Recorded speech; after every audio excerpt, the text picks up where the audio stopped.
புது வருஷம் பொறுக்குது.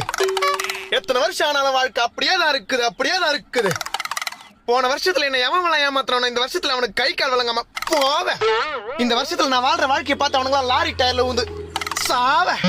நானே சிங்கிளா இருக்கும் போது போன வருஷத்துல எவன் அவனுக்கெல்லாம் தனக்கு ஆள் இருக்குதுன்னு நட்டுக்குன்னு தெரிஞ்சானுங்களோ இந்த வருஷத்துல அவனுக்கு காதல் புட்டுக்குன்னு போவேன்.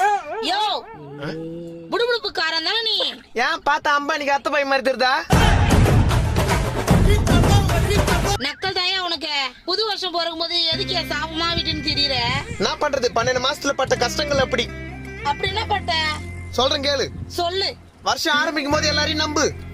அப்பதான் வாழ்க்கையில வரும் தெம்புன்னு எவனோ ஜனவரி மாசத்துல ஜன்னி வந்தவன் எவனோ சொன்னான். அப்புறம் என்ன ஆச்சு? வருஷம் ஆரம்பத்துல நானும் எல்லாரையும் நம்பினேன். அப்புறம் 3வது மாசத்துல 3 பேர் முதுகுல குத்துனான். ஐயோ. 7வது மாசத்துல 7 பேர்கிட்ட ஏமாத்தினான். அப்புறம் இப்ப வருஷம் கடைசியில ஏமாந்தவன் ஒருத்தன் தான். அது யாரு? நான் தான். அப்ப போன வருஷம்